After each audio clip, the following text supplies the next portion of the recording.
الحمد لله وحده والصلاة والسلام على من لا نبي بعده وعلى آله وأصحابه الذين أوفوا وعده الذين هم مفاتيح الرحمة ومصابيح الغرر. أما بعد فأعوذ بالله من الشيطان الرجيم. بسم الله الرحمن الرحيم. فخلف من بعدهم خلف أضاعوا الصلاة واتبعوا الشهوات فسوف يلقون غيا إلا من تاب وآمن وعمل صالحا فأولئك يدخلون الجنة ولا يظلمون شيئا. جنات عدن التي وعد الرحمن عباده بالغيب إنه كان وعده مأتيا. لا يسمعون فيها لغوا إلا سلاما ولهم رزقهم فيها بكرة وعشيا. تلك الجنة التي نورث من عبادنا من كان تقيا.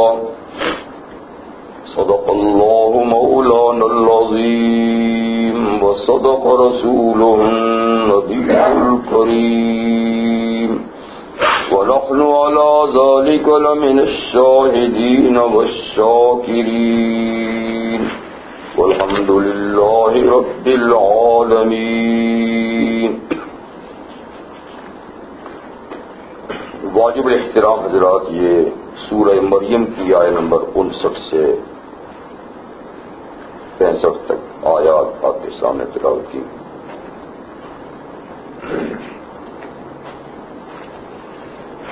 آیات مبارکہ کا ترجمہ یہ ہے کہ ان آیات سے پہلے اللہ تعالیٰ نے انبیاء کرام کا ذکر فرمایا ہے اور ان میں ایک نبی جو نبی کریم صلی اللہ علیہ وسلم کے نبوت کے سلسلے میں دادے حضرت اسماعیل علیہ السلام، یعنی حضور صلی اللہ علیہ وسلم کی پشت بپشت جو سلسلہ جاتا ہے تو اسماعیل علیہ السلام آپ کی پشتوں میں آگے چڑھ کے پیغمبر ہیں، ان کے پھر والد حضرت ابراہیم علیہ السلام ہیں. تو حضرت اسماعیل علیہ السلام کا اوپر کی آیتوں میں ذکر ہے کہ وَاذْكُرْ فِي الْكِتَابِ اسماعیل إِنَّهُ كَانَ صَادِقَ الْوَعْدِ وَكَانَ رَسُولًا نَبِيًّا. آپ یاد کیجئے کتاب میں اسماعیل علیہ السلام کو، ان کا تذکرہ کو یاد کیجئے کہ وہ اللہ کے وعدے کے بڑے سچے اور اللہ کے رسول اور نبی تھے. ظاہر بات ہے ہر نبی وعدے کا سچا ہی ہوتا ہے، لیکن پھر بھی اللہ تعالیٰ کسی کے لیے کہنا وعدے کا سچا، تو یہ پھر بہت بڑا مقام ہے. یہ وہ وعدے کے بڑے سچے تھے اور رسول بھی تھے، نبی بھی تھے. ان کی ایک خاص بات اللہ تعالیٰ نے یہاں یہ ذکر کی کہ وَكَانَ يَأْمُرُ أَهْلَهُ بِالصَّلَاةِ وَالزَّكَاةِ. ہر پیغمبر اپنے گھر والوں کو نماز اور زکوٰۃ اور دین کے کاموں پہ عمل کرنے کا ہر نبی کہتا ہے، لیکن اللہ نے یہ بھی ان کی خصوصیت بیان کی کہ اسماعیل علیہ السلام کی ایک خصوصیت تھی کہ وہ اپنے گھر والوں کو نماز کا کہا کرتے تھے اور زکوٰۃ کا بھی کہا کرتے تھے. اور کان عند ربی مرضیہ، وہ اپنے رب کے ہاں بڑے پسندیدہ تھے. اللہ نے بڑا ان کو پسند کیا ہوا تھا.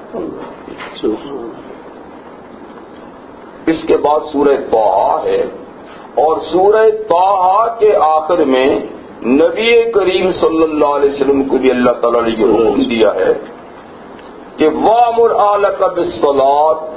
اے نبی صلی اللہ علیہ وسلم، آپ اپنے گھر والوں کو نماز کا کہا کریں. آپ اپنے گھر والوں کو نماز کا کہا کریں. وَاصْطَبِرْ عَلَيْهَا، اور خود بھی نماز کی پابندی کریں. اللہ نبی کی تو ڈیوٹی یہی ہے، ڈیوٹی یہی ہے. لیکن پھر بھی دیکھیں اللہ تعالیٰ کا حکم ہے، حکم حاکم تو اللہ ہے جی، کہ آپ گھر والوں کو بھی نماز کا کہیں. وَاصْطَبِرْ عَلَيْهَا، اور آپ اس پہ جمے رہیں. باقی معاملہ روزی کا کہ نماز پڑھوں یا روزی کماؤں، نماز پڑھوں یا بزنس کروں، تو لا نسألک رزقا، ہم آپ سے روزی کا سوال نہیں کرتے کہ آپ کما کر فلانے کو کھلائیں اور فلانے کو کھلائیں اور فلانے کو کھلائیں. لا نسألک رزقا نحن نرزقک، روزی تو ہم آپ کو دیں. یہ ڈیوٹی ہماری ہے، یہ ذمہ داری ہماری ہے. آپ ہماری ذمہ داری پوری کریں، ہم اپنی ذمہ داری پوری کریں گے. نحن نرزقکم والعاقبۃ للتقویٰ. یہ وہ حضور صلی اللہ علیہ وسلم کو حکم تھا. یہ اسماعیل علیہ السلام کی خصوصیت بیان کی. اب جو میں نے آیتیں تلاوت کی ہیں اس میں اللہ تعالی بیان فرماتے ہیں کہ انبیاء کا تو ایک مقدس دور تھا، ان امتیوں کا بھی جو ان کے ساتھ تھے ایک مقدس دور تھا، اور وہ لوگ اللہ کی عبادت میں بڑے گرم جوش تھے. لیکن پچھلوں نے تو سب کچھ برباد کر دیا. فخلف من بعدہم خلف، ان کے بعد پھر نالائق لوگ پیدا ہوئے. خلف جب لام کے سکون کے ساتھ ہوتا ہے، لام پہ جزم ہو، خلف اس کا مطلب نالائق اولاد.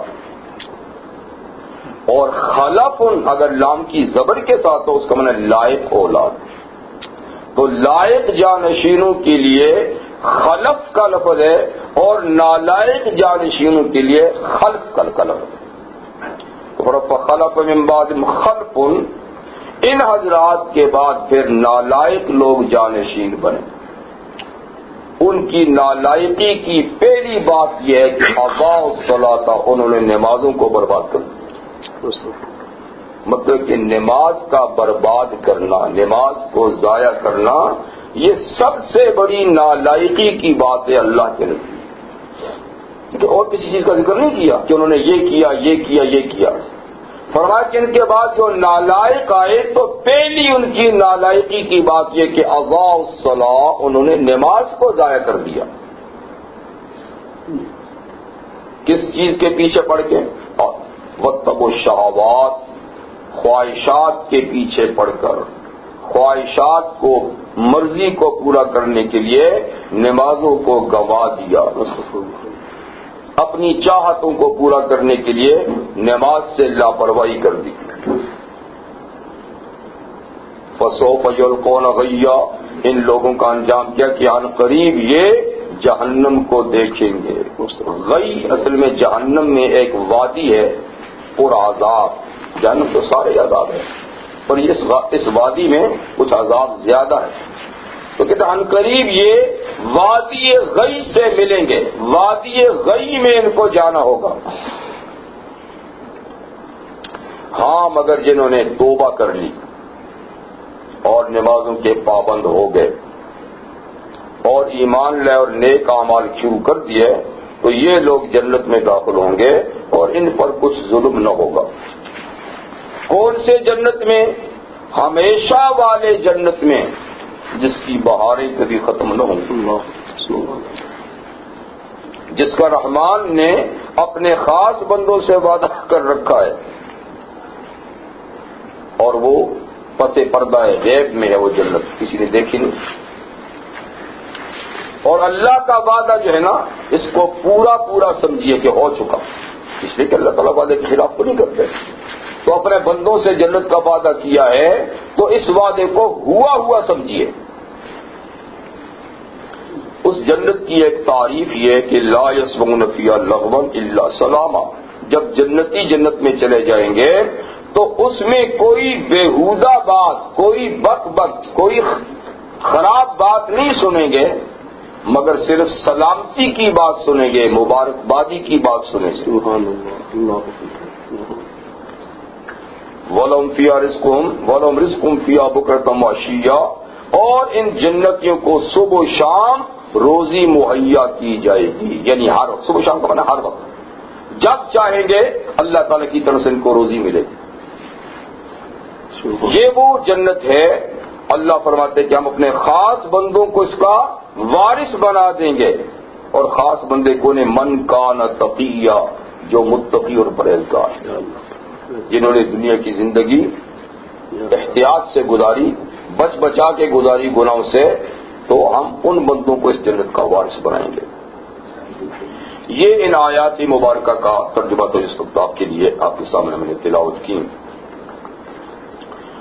ان آیات مبارکہ میں اللہ تعالیٰ نے پچھلے لوگوں کی یہ بات بیان کی کہ انہوں نے بڑی نالائقی کا ثبوت دیا اور انہوں نے نمازوں کو گنوا دیا۔ اب نمازوں کا گنوانا اور ضائع کرنا دو طرح سے ہے۔ ایک تو یہ کہ سرے سے آدمی نماز ہی نہیں پڑھے، سرے سے نماز ہی نہ پڑھے، یہ بھی نماز کو ضائع کرنا ہے۔ اور دوسرا یہ کہ نماز تو پڑھے لیکن لاپرواہی سے، غفلت سے، بغیر توجہ کے، بغیر نماز کو ٹھیک کرنے کی کوشش کرنے کے جیسی تیسی کر کے پڑھے، جیسے کوئی سر سے بوجھ اتارتا ہے، تو یہ بھی نماز کو ضائع ہی کرنا ہے۔ نبی کریم صلی اللہ علیہ وسلم کی ایک حدیث ارشاد ہے طبرانی شریف میں، حضور نے فرمایا کہ جس شخص نے پانچوں نمازیں پڑھی لوقت ہننا، ٹھیک ٹائم پہ پڑھی، اور ان کے لیے بالکل صحیح وضو کیا، اور ان کا رکوع، قیام اور سجدہ بھی ٹھیک طریقے سے ادا کیا، تو یہ نماز بڑی نورانی شکل اختیار کرتی ہے۔ اللہ اس کو عالم مثال میں ایک نورانی شکل میں تبدیل کرتے ہیں۔ یہ جب ہم نماز پڑھ کے جاتے ہیں تو کچھ نہیں ہوتا یہاں پر، لیکن اللہ کے عالم مثال میں اس کی تصویر بن جاتی ہے۔ جن اعمال کو ہم کرتے ہیں ان اعمال کی وہاں شکلیں بن جاتی ہیں، تو نماز کی بھی خوبصورت شکل بن جاتی ہے۔ اور وہ نماز نمازی کو دعا دیتی ہے کہ اللہ تیری ایسی حفاظت کرے جیسے تو نے میری حفاظت کی، حفظک اللہ کما حفظتنی۔ لیکن جس نے نماز بے وقت پڑھی اور وضو بھی ٹھیک نہیں کیا، کھڑا بھی ٹھیک نہیں ہوا، رکوع سجدہ بھی ٹھیک نہیں کیا، پڑھا پڑھایا بھی اس میں ٹھیک نہیں، تو یہ نماز ایک بری صورت اختیار کرتی، اس کی ایک بد شکل اور کالی کلوٹی شکل اس کی بنا دیتے ہیں اللہ تعالیٰ، اور اس کو ایک کپڑے میں لپیٹ کر نمازی کے منہ پر پھینک دیا جاتا ہے، اور وہ نمازی کے منہ پر لگتے ہی کہتی ہے زیاک اللہ کما زیات، اللہ تجھے ایسے ہی ضائع اور برباد کرے جیسے تو نے مجھے ضائع اور برباد کیا۔ ٹھیک ہے، تو دیکھیے نماز کا ضائع کرنا ایک یہ کہ سرے سے پڑھی نہیں، ایک پڑھی لیکن بے ڈھنگی اور بے ترتیبی نماز پڑھیں تو یہ بھی نماز کو ضائع کرنا ہے۔ اس لیے دونوں باتوں کا اہتمام ضروری ہے، ایک ہی کہ نماز پر وقت پڑھے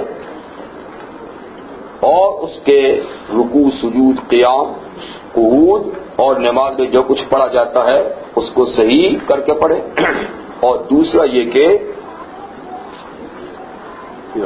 ٹھیک ہے نا، اس سے کیا ہوگی، نماز صحیح ہوگی، نورانی ہوگی، دعا گو ہوگی، اللہ کے یہاں قبول ہوگی، ورنہ دوسری صورت میں بد شکل ہوگی، بد دعا دے گی اور قابل قبول نہیں ہوگی، فرض ادا ہو جائے گا لیکن نماز ثواب کے قابل نہیں رہے گی۔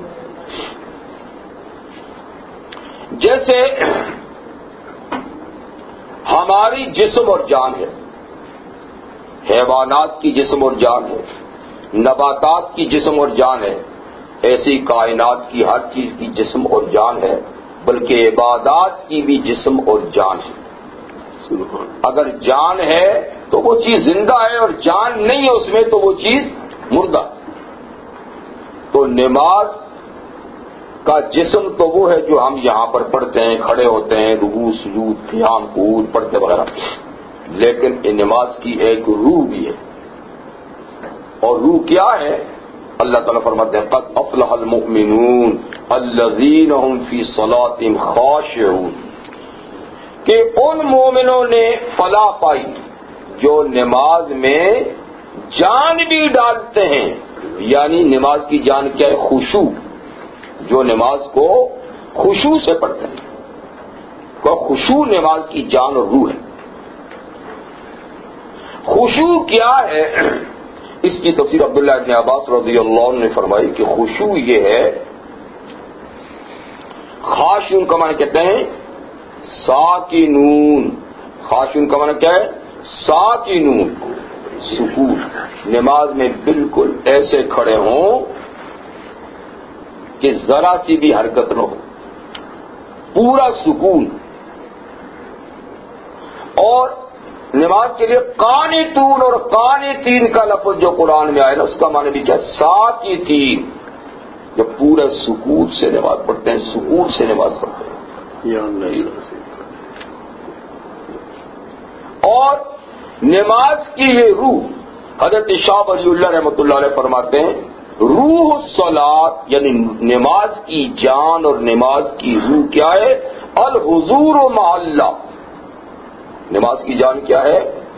اللہ کے سامنے حاضری کا تصور کر کے کھڑے ہونا، کہ ہم اللہ کی عدالت میں کھڑے ہیں، اللہ کے حضور کھڑے ہیں، اللہ کے سامنے کھڑے ہیں، یہ تصور کرنا، یہ خیال کرنا، یہ نماز کی کیا روح ہے، اس نماز کی روح میں دی ہے۔ الحضور مع اللہ والاستشراف لذاتہ، اور اللہ کی ذات کو بالکل سامنے سمجھنا، وتذکرتہ، اور اللہ کو بالکل دھیان اور خیال میں رکھنا، اس کی جلالت شان کے ساتھ، عظمت شان کے ساتھ۔ تو کہتے ہیں یہ ہے نماز کی روح، اللہ کو حاضر سمجھنا، اور اس کو اپنے سامنے سمجھنا، اور اللہ تعالیٰ کی عظمت اور جلال کا پوری نماز میں دھیان اور خیال رکھنا، کہتے ہیں کہ یہ ہے روح۔ تو اس طرح نماز شروع کی جائے۔ اور پھر یہ کہ میں نے عرض کیا تھا کہ نماز کو بہتر بنانے کے جو مختلف ذرائع ہیں، ان میں اور حضور قلب حاصل ہونے میں ایک بڑی چیز یہ ہے کہ نماز میں جو کچھ پڑھا جائے اس کو سمجھا جائے۔ امام غزالی رحمۃ اللہ علیہ اپنی کتاب، مشہور کتاب احیاء علوم الدین میں لکھتے ہیں، لکھتے کیا ہیں بلکہ نبی کریم صلی اللہ علیہ وسلم کا ایک ارشاد نقل کرتے ہیں کہ حضور نے فرمایا، یہ حدیث نقل کرتے ہیں کہ لیس للعبد من صلاتی الا ما عقل منها، بندے کو اس کی نماز کے اتنے حصے کا ثواب ملتا ہے جتنا اس نے سمجھ کے پڑھ لی۔ جو بے سمجھے پڑھی اس کا ثواب نہیں ملتا، یعنی نماز ہو جاتی ہے، فرض ادا ہو جاتا ہے، یعنی کہ نماز ہی نہ ہوئی، فرض نہ ادا ہوا، یعنی بے سمجھے بھی نماز ہو جاتی ہے، لیکن ثواب اتنے حصے کا ملتا ہے جو سمجھ کی پڑھی۔ اور امام ابن قیم جوزی رحمۃ اللہ علیہ نے بھی ایک کتاب لکھی، کتاب الصلاۃ، نماز پر، انہوں نے بھی لکھا ہے کہ لیس لک من صلاتک الا ما عقلت منها، اے نمازی تیری نماز سے تجھے اتنے ہی حصے کا ثواب ملے گا جو تو نے سمجھ کے پڑھی۔ تو معلوم ہوا کہ اگر اول سے آخر تک بے سمجھے پڑھی ہے تو ہم یہ تو کہیں گے کہ نماز پڑھ لی، فرض ادا ہو گیا، لیکن نماز کا ثواب نہیں ملے گا۔ نماز کا اتنے حصے کا ثواب ملے گا جتنا اس میں آپ نے سمجھ کے پڑھ لیا۔ اب اس لحاظ سے دیکھیے، تو جب تک ہم نماز میں پڑھے جانے والے کلمات، دعائیں، سورہ فاتحہ اور آیتیں، سورتیں، تسبیحات، تشہد، اس کا معنی جب تک نہیں سمجھیں گے تو نماز ادا تو بے شک ہو جائے گی، فرض ساقط تو ہو جائے گا، لیکن نماز کے اس ثواب سے محروم رہیں گے جو ایک کامل نماز کا ثواب ہوتا ہے۔ تو اس لیے میں نے پچھلے جمعے پہ کہا تھا کہ آج میں اول سے آخر تک آپ کو نماز کا ترجمہ سناؤں گا، پڑھاؤں گا نہیں، اس لیے کہ ساری نماز کا ترجمہ ایک ہی جمعے میں تھوڑا پڑھا جا سکتا ہے۔ تو آج تو میں سنا دوں گا، لیکن پھر یہ کہ آپ جتنا جتنا ہو سکتا ہے تھوڑا تھوڑا کر کے اس کو یاد کر لیں، اور میرے خیال میں اگلے جمعے تک آپ کو نماز کا ترجمہ آ جانا چاہیے۔ اگر ایک ہفتے میں اتنا زیادہ تو نہیں، اتنے زیادہ تو نہیں، کئی لفظ تو ہیں وہ اردو میں بھی بولے جاتے ہیں عربی کے، اور کئی ہے کہ جو بار بار آپ نے اس کا ترجمہ سنا بھی ہے، اس لیے بہت کم سے لفظ لے جاتے ہیں کہ جن کا ترجمہ آپ کو یاد کرنا ہوگا۔ تو اگر ایک ہفتہ آپ کو دیتا ہوں، اس میں اگر آپ نماز کا ترجمہ یاد کر لیں گے تو انشاءاللہ اگلے جمعے کے بعد پوری نماز کا پورا ثواب ملے گا ماشاءاللہ۔ چلیے تو ابھی نماز کا ترجمہ شروع کرتے ہیں۔ نماز میں پہلے نیت کی جاتی ہے، اس کے لیے تو کوئی لفظ نہیں ہے، اور وہ ہے بھی نماز سے باہر کی چیز۔ نماز سٹارٹ ہوتی ہے تکبیر سے، جی، اور تکبیر کے لیے ہاتھ اٹھاتے ہیں، سنت ہے، اور ہاتھ اٹھانے کے ساتھ جو مشہور تکبیر کے کلمہ کیا ہے وہ اللہ اکبر، اور میں سمجھتا ہوں کہ اس کا معنی سب کو آتا ہوگا۔ بے شک اللہ اکبر آتا ہے، لیکن جو آنا چاہیے وہ نہیں آتا۔ آتا اس طرح ہے کہ اللہ، یہ اللہ تعالیٰ کا نام ہے، اور یہ اللہ کا ذاتی نام ہے، اور یہ ذاتی ایک ہی نام ہے، باقی سب اللہ کے صفاتی نام ہیں۔ ذاتی نام وہ ہوتا ہے نا جس سے کسی کی پہچان ہوتی ہے، اور صفاتی نام جو ہوتے ہیں نا یہ پھر جو اس کے اندر کوالٹیز پیدا ہوتی ہے نا اس پر ہوتی ہے۔ تو جو کوالٹیز کو ظاہر کرتے ہیں وہ صفاتی ہیں، اور جو ایک ذات کو دوسری ذات سے مستثنا کرتا ہے وہ ذاتی ہے۔ جیسے بچہ پیدا ہوتا ہے تو باقی بچوں سے اس کو ممتاز کرنے کے لیے ماں باپ اس کا نام تجویز کرتے ہیں، اور وہ نام بغیر کسی صفت کے، ابھی بچے میں صفات ہی کیا پیدا ہوئی ہیں، ٹھیک ہے نا، صرف اس لیے رکھتے ہیں کہ اس کا نام یہ ہے تاکہ جب پکاریں تو دوسرے بچوں سے یہ ممتاز ہو جائے، اور یہ نام سن کے تو کوئی کوالٹیز پیش نظر نہیں، صرف دوسروں سے الگ کرنے کے لیے اس کا نام عبداللہ ہے، اس کا نام عبد الرحمان ہے، ٹھیک۔ لیکن جب بچہ بڑا ہوتا ہے تو پھر وہ مختلف علوم اور فنون میں مہارت حاصل کرتا ہے، وہ ڈاکٹر بن جاتا ہے تو ساتھ میں ڈاکٹر عبداللہ، انجینئر کرتا ہے تو انجینئر عبداللہ، پروفیسر بنتا ہے تو پروفیسر عبداللہ، قرآن حفظ کر لیتا ہے تو حافظ عبداللہ، ٹھیک ہے نا۔ تو یہ ساتھ میں نام بعد میں صفات سے بڑھتے ہیں، اور اصل نام کیا؟ عبداللہ۔ اللہ کا اصل نام جو ہے نا وہ اللہ۔ دوسری زبانوں میں اور نام ذاتی ہے، لیکن عربی میں اللہ۔ اللہ کس کو کہتے ہیں؟ اللہ کہتے ہیں یہ نام ہے، ہوا اسم، یہ نام ہے لذات واجب الوجود، ایسی ذات کا نام ہے جس کا وجود ہونا ضروری ہے، جس کا موجود ہونا ضروری ہے، جو ایسا نہیں ہو سکتا کہ کبھی نہ تھا کبھی نہ ہوگا، نہیں، اس کا ہمیشہ سے ہونا اور ہمیشہ کے لیے ہونا ضروری ہے۔ واجب الوجود اس کو کہتے ہیں جس کا وجود ضروری ہے، ضروری ہے، پہلے بھی، آج بھی، آئندہ بھی، اور کبھی ایسا نہ ہوگا کہ اس کا وجود ضروری نہ ہو، واجب الوجود۔ اور جس کا وجود اپنا ہو، کسی کا دیا ہوا نہ ہو، باقی ساری کائنات کا وجود اللہ کا دیا ہوا ہے، اللہ کا وجود کسی کا دیا ہوا نہیں۔ باقی ساری کائنات کا وجود ممکن ہے، ممکن کا معنی ہونا نہ ہونا برابر ہے، ہو تو بھی ٹھیک ہے، نہ ہو تو بھی کوئی بات نہیں، لیکن واجب الوجود ہے کہ جس کا وجود اپنا ہے اور ہونا بھی ضروری ہے، ایک بات۔ اور اللہ نام ہے اس ذات کا جس کے اندر تمام اچھی صفات پائی جاتی ہیں اور کوئی عیب اور نقصان اس کی ذات میں نہیں پایا جاتا. اب سمجھا نا اللہ کا کیا معنی ہے؟ اللہ کس کو کہتے ہیں؟ جس کا ہونا ضروری ہے، جس کا وجود اپنا ہے، اور جس میں ہر کمال کی صفت پائی جاتی ہے اور نقصان کی صفتوں سے وہ پاک ہے. کچھ بیچارے ایسے لوگ بھی ہیں جو اللہ تعالیٰ میں نقصان کی صفت بھی مانتے ہیں. رافضی کہتے ہیں، رافضی، کہ اللہ کو بدا ہو جاتا ہے. بدا کا معنی جانتے ہیں؟ نہیں جانتے. بدا کا معنی یہ ہے کہ اللہ ایک کام کرتے ہیں اور پھر بعد میں پتہ چلتا ہے کہ میں نے غلطی کر لی، ایسا مجھے نہیں کرنا چاہیے. کیا بھائی اللہ ایسا کر سکتا ہے؟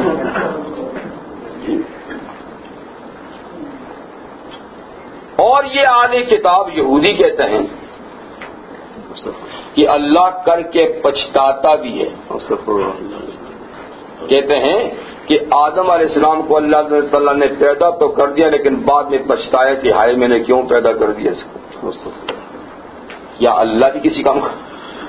تو یہ فضولیات ہیں، یہ کفریات ہیں، کفر کی باتیں. اللہ کو اول سے آخر تک سب کچھ پتا ہے، وہ کر کے پچھتاتا نہیں کہ میں نے کیوں کیا، یا یہ کہ کرنے کے بعد پتہ چلے کہ مجھے یہ کرنا چاہیے تھا. نہیں، اللہ کمال کی صفتوں کا حامل ہے، نقصان کی کوئی صفت نہیں. خیر یہ بات پھر لمبی ہوگی، لیکن چلیے میں نے اللہ کا تعارف تو کرانا ہے نا. اللہ اکبر، اللہ اکبر، یہ اکبر کا لفظ ہے بہت بڑا. کبیر بھی ہے، کبیر کا معنی بڑا، اکبر کا معنی بہت بڑا اور ہر چیز سے بڑا. یہ بھی یاد رکھیے، اصل میں اکبر من کل شیء، اللہ ہر چیز سے بڑا ہے. ہم نماز کو شروع کرتے ہیں، اللہ ہر چیز سے بڑا ہے. اور یہ پھر رکوع میں جائیں گے، اللہ ہر چیز سے بڑا ہے. سجدے میں جائیں گے، اللہ اکبر. سجدے سے اٹھ کے پھر دوسرے سجدے میں بھی اللہ اکبر. تیسری رکعت کے لیے دوسری کے لیے کھڑوں گا، پھر اللہ اکبر. پھر رکوع میں تو کتنی مرتبہ نماز میں اللہ اکبر کہتے ہیں. پہلی رکعت کے آغاز میں ایک، رکوع میں جاتے 2، سجدے میں جاتے 3، دوسرے سجدے میں جاتے 4، دوسری رکعت کے لیے کھڑے ہوتے کے لیے 5، دوسرے رکوع کے لیے 6، پھر سجدے کے لیے 7، پھر سجدے کے لیے 8، پھر سجدے سے اٹھ کے بیٹھیں یا کھڑے ہوں کتنے 9 دفعہ. کم سے کم 2 رکعتیں اگر پڑھیں نا، کم سے کم 2 نماز، کم سے کم 2 رکعتیں، تو 9 دفعہ اللہ سب سے بڑا ہے. کبھی یہ سوچ کے پڑھا ہے کہ اللہ سب سے بڑا ہے؟ اور 9 دفعہ تو کم سے کم نماز میں ہم کہتے ہیں. اور پھر نمازیں کتنی ہیں؟ 5 فرض نمازیں، سنتیں. تو کتنی مرتبہ ہم دن میں اللہ سب سے بڑا کہتے ہیں؟ کیا ایک مسلمان نمازی اللہ کو سب سے بڑا کہہ کر پھر کسی اور کو بڑا کہہ سکتا ہے کہ یہ فلانا سپر پاور ہے؟ کہہ سکتا ہے؟ لیکن ہم اللہ اکبر بھی 20 دفعہ کہتے ہیں دن میں، اور پھر سلام پھیرا تو فلانا بڑا ہے اور فلانا بڑا ہے اور فلانا بڑا ہے، اور پتہ نہیں کہ سب سے بڑا کون ہے. اس لیے سوچئے ہم نماز میں کتنی دفعہ کہتے ہیں کہ سب سے بڑا سپر پاور اللہ کی ذات ہے. کیا نماز پڑھنے والا دنیا کی کسی طاقت کے سامنے جھک سکتا ہے؟ ہاں، وہی جھکے گا جس کا اللہ کے ساتھ تعلق نہیں ہے، جو اللہ سے لا تعلق ہے. کے لیے اللہ اکبر کے بعد ہاتھ باندھ لیتے ہیں، پھر کیا پڑھتے ہیں؟ ثنا، اللہ کے لیے تعریفی کلمات. سبحانک اللہم، سبحانک، ہر عیب سے، ہر کمزوری سے، سبحانک، آپ پاک ہیں. اللہم، اے اللہ، اللہم، اے اللہ، اے اللہ، آپ ہر کمزوری سے، ہر نقص سے، ہر عیب سے پاک ہیں. آپ کی ذات بے عیب ہے، بے نقصان ہے. سبحانک اللہم، پاک ہیں آپ اے اللہ. وَبِحَمْدِكَ، یہاں کچھ لفظ ملانے پڑتے ہیں صاحب. وَبِحَمْدِكَ، اور ہم آپ کو یاد کرتے ہیں. اس کے لیے یہ لفظ نہیں یہاں پر، یہ اپنے پاس سے کہیں گے. اور ہم آپ کو یاد کرتے ہیں بِحَمْدِكَ، آپ کی تعریف کے ساتھ. بِحَمْدِكَ، آپ کی تعریف کے ساتھ. وَتَبَارَكَ اسْمُكَ، اور برکت والا ہے آپ کا نام. ساری برکتیں تو اللہ کے نام میں ہیں، اللہ کے نام میں. لیکن پھر ہم برکتیں ادھر ادھر تلاش کرتے پھرتے ہیں، اور نماز کہتے ہیں کہ تیرا نام برکت والا ہے. اور پھر برکت کے لیے ہم پتہ نہیں کہاں گھومتے ہیں، اس لیے کہ سوچا نہیں کہ ہم نماز میں کس کو کہا ہے. تو برکت والا ہے آپ کا نام. وَتَعَالَى جَدُّكَ، اور اونچی ہے شان آپ کی. تعالی بلند ہے، اونچی ہے، اتنی اونچی ہے کہ جس کا ہم تصور اور خیال بھی نہیں کر سکتے. جدو کا آپ کی شان. ولا الہ غیرک، اور آپ کے سوا کوئی لائق عبادت نہیں، آپ کے سوا کوئی الہ نہیں. الہ کا معنی کوئی حاجت روا، مشکل کشا اور کارساز نہیں. ٹھیک ہے نا. اور کوئی ہمارے سجدے کے لائق نہیں، کوئی ہمارے ہاتھوں کے اٹھانے کے لائق نہیں، کوئی ہاتھ باندھ کے کھڑے ہونے کے لائق نہیں، کوئی کمر جھکانے کے لائق نہیں، کوئی سر کو زمین پہ رکھنے کے لائق نہیں. آپ ہی ہیں کہ آپ کے سامنے ہاتھ باندھ کے کھڑے ہوں، کمر جھکائیں، سر زمین پہ رکھیں، زبان سے آپ کی تعریف کے گن گائیں. آپ ہی اس کے لائق ہیں. آپ ہی ہمارے خالق ہیں، ہماری ضرورتوں کو سمجھنے والے ہیں، ہماری ضرورتیں پوری کرنے والے ہیں. سو آپ ہی معبود ہیں. یہ تعریفی کلمات ہیں. اتنا پڑھنا سنت ہے پہلی رکعت میں، اوروں میں نہیں. اس کے بعد تعوذ. اعوذ باللہ من الشیطان الرجیم، میں پناہ مانگتا ہوں اللہ کی، میں اللہ کی حفاظت مانگتا ہوں شیطان مردود سے، کیونکہ میں ایک ایسے مقام پہ کھڑا ہوں کہ شیطان کو گوارا نہیں کہ میں یہاں کھڑے ہوں. شیطان کب چاہتا ہے کہ بندہ اپنے اللہ کے سامنے کھڑا ہو، اللہ سے اس کا ربط ہو. اس لیے میں یہاں کھڑا تو ہوں، لیکن اے اللہ یہ شیطان مجھے ورغلائے گا، میرے خیالات ادھر ادھر کرے گا. سو سب سے پہلے میں آپ کی حفاظت میں آنا چاہتا ہوں، آپ کی پناہ میں آنا چاہتا ہوں شیطان مردود سے، تاکہ میری نماز میں یہ خلل نہ ڈالے. بسم اللہ الرحمن الرحیم. اور میں اپنی عبادت کو شروع کرتا ہوں اللہ کے نام سے جو بے حد مہربان اور نہایت رحم کرنے والا ہے. کیونکہ یہ عبادت کوئی معمولی بات نہیں، یہ اللہ سے ربط اور تعلق قائم ہو رہا ہے، اور اللہ توفیق نہیں دے گا تو یہ کیسے قائم ہو سکتا ہے. سو بسم اللہ الرحمن الرحیم. اس کے بعد سورۃ الفاتحہ پڑھتے ہیں. الحمدللہ رب العالمین. تمام تعریفیں زبان سے کریں، ٹھیک ہے نا، یا سوچ و بچار سے کریں، ہم کریں یا مخلوق کرے، وہ ساری تعریفیں اللہ کی ڈائریکٹ کریں یا مخلوق کے تھرو کریں، لیکن سب تعریفیں ہیں کہاں جاتی ہیں؟ اللہ. کسی کو تعریف کے لائق بنایا تو کس نے بنایا؟ اس کی تعریف کس کی ہے؟ اسی کی ہے. اس لیے ڈائریکٹلی کریں تو بھی سب تعریفیں اللہ کو جاتی ہیں، انڈائریکٹلی کریں تو بھی سب تعریفیں. تو الحمدللہ رب العالمین، وہ اللہ جو سارے جہانوں کا پالنہار ہے، سب جہانوں کو پالتا ہے، سب کا رب ہے. جہان پہ بے شمار ہے، اور ہر جہان کی تربیت بھی اپنی اپنی ہے. ہر ایک کی تربیت اللہ اس کی شان کے مطابق کرتے ہیں. اور الرحمن الرحیم، جو بے حد مہربان، دوست پر بھی دشمن پر بھی. کہتے ہیں عدیم زمین سفرۂ عام اوس، عدیم زمین سفرۂ عام اوس، بری خوان یغما چے دشمن چے دوست. اس کی رحمان ہونے کی شان دیکھو کہ یہ ساری زمین اللہ کا دسترخوان ہے. ساری زمین کیا ہے؟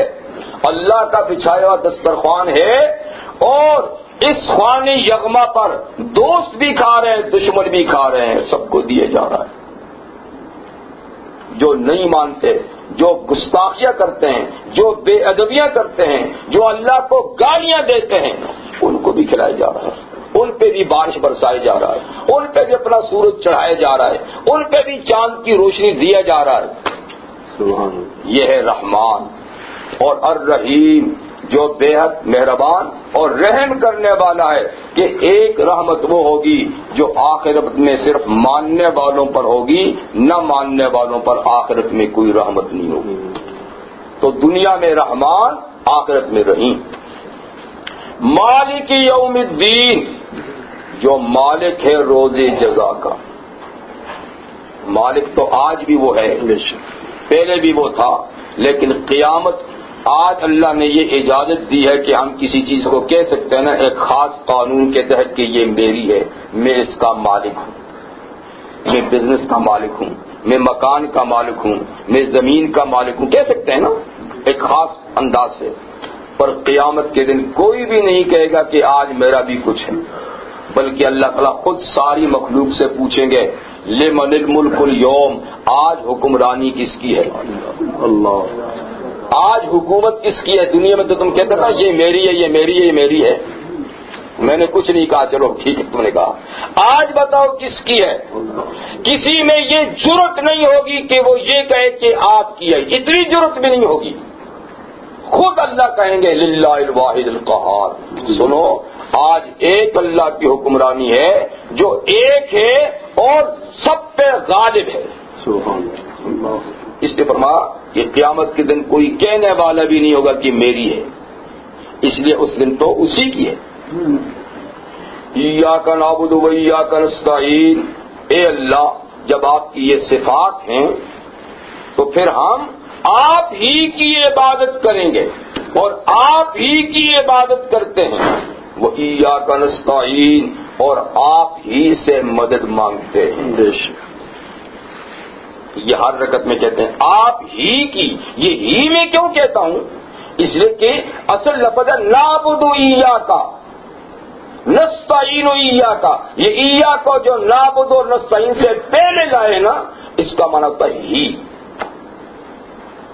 جب اس کو پہلے لائے تو پہلے لانے کا مطلب کیا ہے کہ آپ ہی کی عبادت، کسی اور کی نہیں، آپ ہی سے مدد مانگتے ہیں، کسی اور سے نہیں۔ اب اللہ کی عبادت کا یہ اقرار کر کے پھر ہم بعد میں کسی اور کے سامنے بھی جھکیں تو بتائیے یہ کیسا ایگریمنٹ ہوا، کیسا ایگریمنٹ ہوا؟ اور اللہ سے کہ آپ ہی سے مدد مانگتے ہیں اور پھر غیروں کے سامنے بھی دامن پھیلا دیں اور دشمنوں کے سامنے بھی ہاتھ پھیلا دیں، یہ کوئی غیرت کی بات ہے؟ یہ کوئی غیرت؟ کیا وہ نہیں دے سکتا کہ تم دوسروں کے پاس جاتے ہو؟ کسی کے پاس جانے کی ضرورت نہیں جس کے ہاتھ اللہ کے دامن کے ساتھ، اور جس نے سوچ سمجھ کے یہ اقرار کیا ہے اس کو کسی کے پاس جانے کی ضرورت نہیں۔ اللہ بڑے غیرت مند ہیں، رحمت عالم صلی اللہ علیہ وسلم فرماتے ہیں اللہ اغیر، اللہ سب سے بڑے غیرت والے ہیں، اور فرمایا کہ مخلوق میں سب سے غیرت والا ہوں۔ اللہ کے بعد مخلوق میں سب سے غیرت مند کون ہیں؟ ہمارے آقا صلی اللہ علیہ وسلم۔ تو اگر کوئی بندہ اس کو کہے کہ میں آپ ہی سے مدد مانگتا ہوں تو کیا اس کو یوں چھوڑ دیں گے؟ اگر اس نے صدقے دل سے کہا ہے، خلوصی نیت سے کہا ہے، گڑ گڑا کر کہا ہے، لیکن ہم تو دھوکے باز ہیں، ادھر کچھ کہتے ہیں ادھر کچھ کرتے ہیں جی۔ تو ایاک نستعین اہدنا الصراط المستقیم۔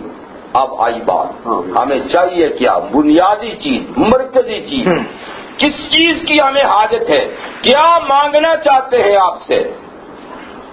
وہ یہ ہے کہ ہمیں اللہ سیدھی اسٹریٹ لائن پہ لگا دیجیے، جو دنیا سے گزر کے، برزخ سے گزر کے، حشر سے گزر کے جنت میں پہنچا، وہ روڈ، وہ رستہ، وہ شاہراہ، اس پہ ہمیں آپ چلا دیں جو بالکل سیدھی آپ کے رضا کے مقام سے رکھ جاتی ہے. اہدنا الصراط المستقیم، اے اللہ ہمیں سیدھے رستے پہ چلا دے. اس کا عام معنی کہتے ہیں دکھا دے، لیکن جب اللہ سے ہدایت مانگے تو اس کا معنی دکھانا نہیں ہوتا، چلانا ہوتا ہے، بلکہ پہنچانا ہوتا ہے.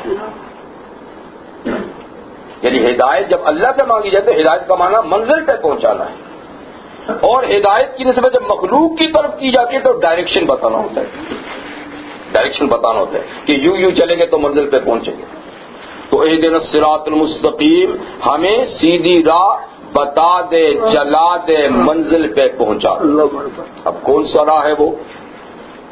صراط الذین انعمت علیہم، ان لوگوں کا رستہ، ان لوگوں کی شاہراہ، ان لوگوں کا روڈ جو اس روڈ پہ گئے ہیں، اس رستے پہ گئے ہیں، اور ان پر آپ نے اپنا انعام و اکرام کیا ہے.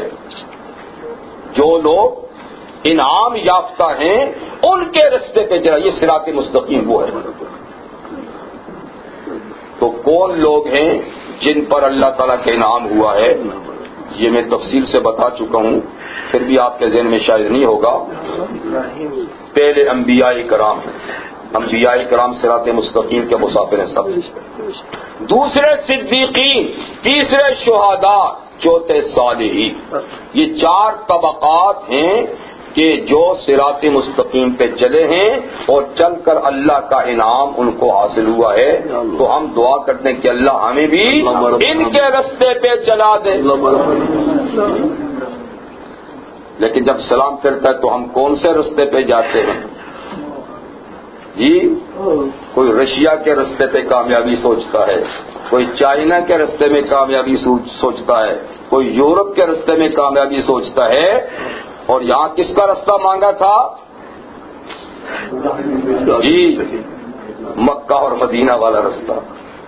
انبیاء، صالحین، صدیقین کا رستہ کہ اللہ ہمیں اس پہ چلا دے. لیکن چونکہ بے سوچے سمجھے پڑا تھا نا، پتہ ہی نہیں کیا مانگا ہے، پھر کہتے ہیں نہیں ادھر کامیابی ہے، ان کا نظام اپنا لو، ادھر کامیابی ہے، ان کا نظام اپنا لو. یہ اس لیے کہ ہم نے کبھی نماز سوچ کے پڑھی کہاں؟ پڑھی ہوتی تو کبھی نہ کرتے کہ اللہ سے کیا مانگا تھا اور اب کیا کہہ رہے ہیں. تو صراط الذین انعمت علیہم غیر المغضوب علیہم ولا الضالین. آمین. اے اللہ انعام یافتہ لوگوں کے رستے پہ چلا دے، ٹھیک، لیکن گمراہوں کے رستے سے بچا دے. یہ بھی ثابت ہے. غیر المغضوب، اے اللہ ان لوگوں کے رستے پہ ہمیں نہ چلانا جن پر تیرا غصہ ہوا ہے، جن سے تو ناراض ہوا ہے، جن پہ تیری لعنت پڑی ہے، جن پہ تیری پھٹکار ہوئی ہے. والضالین، اور ان لوگوں کے رستے پہ بھی نہ چلانا جو رستہ بھٹک گئے ہیں، چلتے چلتے غلط ہو گئے. علماء نے لکھا ہے اس میں سارے ہی کافر آ جاتے ہیں کہ وہ مغضوب بھی ہیں، ضال بھی ہیں، لیکن خاص طور پہ یہود اور نصارہ مراد ہیں. مغضوب سے یہودی اور ضال سے نصارہ. اسی کے قرآن حکیم میں ان دونوں قوموں کے بارے میں الفاظ آئے ہیں. یہودیوں کے بارے میں غضب اللہ علیہم ولعنہ، اللہ کا غصہ ہوا ان پہ، اللہ نے پھٹکار کی ان پر.